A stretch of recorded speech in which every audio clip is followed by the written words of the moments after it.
Your little toy. I know. I love this thing. My mother-in-law got it for me for Christmas.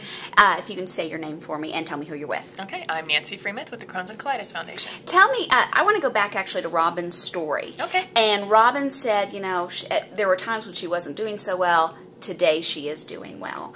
This is an illness, and you live with what? Forgive me. I have ulcerative colitis. Okay, and this is an illness where it's full of ups and downs. Explain why that is.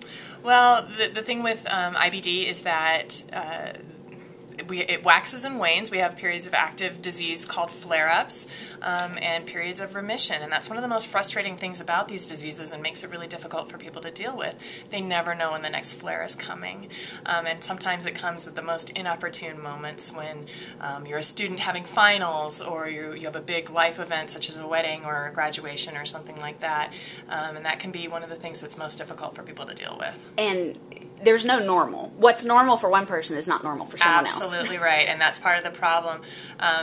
Again, what is normal for one person isn't for anybody else, and it's one of those things that you really do have to figure out for yourself, working with your doctor, what works for you.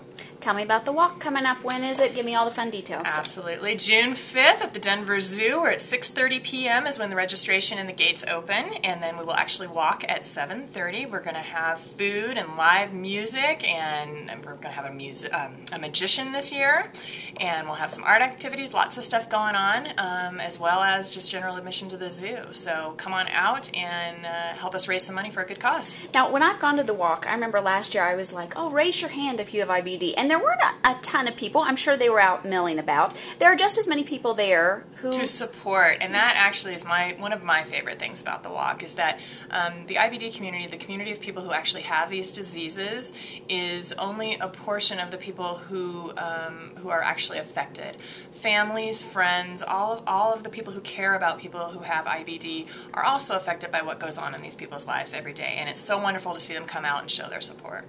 Oh, what was another question I was going to ask you about, and it was going along the lines of support.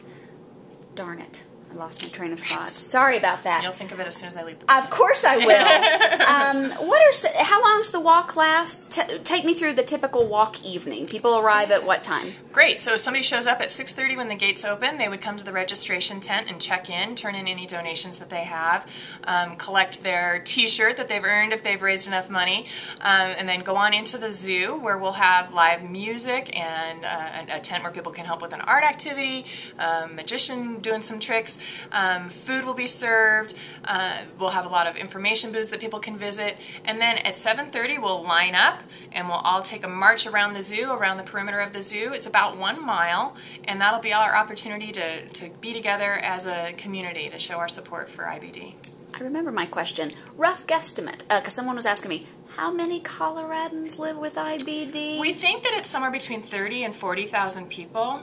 Part of the problem is that so many people go undiagnosed for such a long time. So the numbers are probably a little bit low. There's probably a lot more people out there who have this disease than we know about.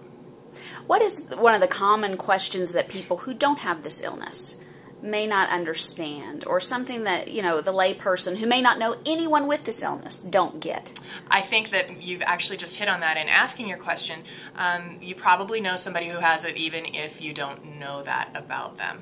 Because it's one of those things that people don't talk about what's going on with your digestive tract.